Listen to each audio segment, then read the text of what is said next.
तो दोस्तों अब बात अगले डेटम टाइप की करते हैं जो है एक्सिस डेटम। तो दोस्तों ये जो एक्सिस डेटम जो है वो सारे एक्सिस सिमेट्रिकल पार्ट्स के लिए अप्लाई करते हैं, ठीक है, जैसे कि यहाँ पे दिया हुआ है।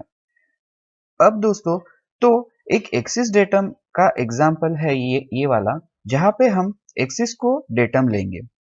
जब हम एक्सिस को डेटम लेते हैं तो हम दो ट्रांसलेशन मोशन और दो रोटरी मोशन को अरेस्ट करते हैं। तो इस तरह से टोटल 4 डिग्रीज ऑफ फ्रीडम को अरेस्ट करते हैं। तो दोस्तों अब हम कुछ एग्जांपल्स लेंगे इसे और अच्छे से समझने के लिए।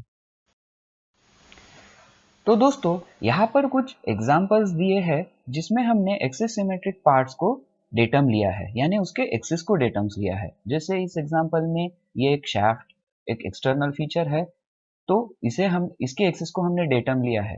दोस्तों ये सारे एक्सिस डेटम के रिप्रेजेंटेशन दिए हुए हैं कि किस तरह से हम एक्सिस के डेटम को ले सकते हैं।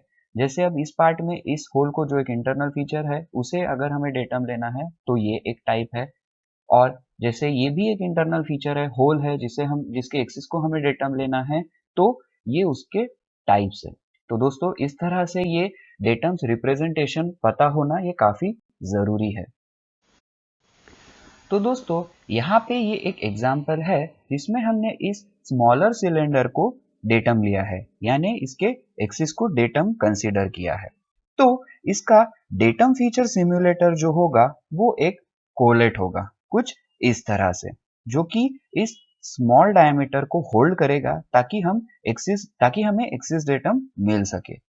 तो जब हमने पार्ट को इस तरह से ऐसे होल्ड किया है तो ये ऊपर या नीचे नहीं जा सकता है, वो इस डायरेक्शन में ऐसे नहीं जा सकता है, वो इस डायरेक्शन में रोटेट नहीं करेगा और वो ना कि इस डायरेक्शन में रोटेट करेगा।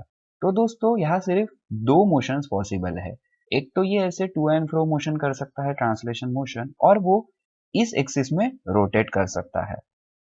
तो दोस्तों इस तरह से यहाँ पे 4 डिग्रीज ऑफ फ्रीडम जो है वो रेस्ट्रिक्ट होंगे, और हर बार की तरह हमें ये याद रखना है कि इसमें कोई भी फ्रिक्शन जो है वो काउंट नहीं होगा। तो दोस्तों इस तरह से जब हम एक्सिस को प्राइमरी डेटम लेते हैं तो 4 डिग्रीज ऑफ फ्रीडम अरेस्ट होते हैं। Thank you.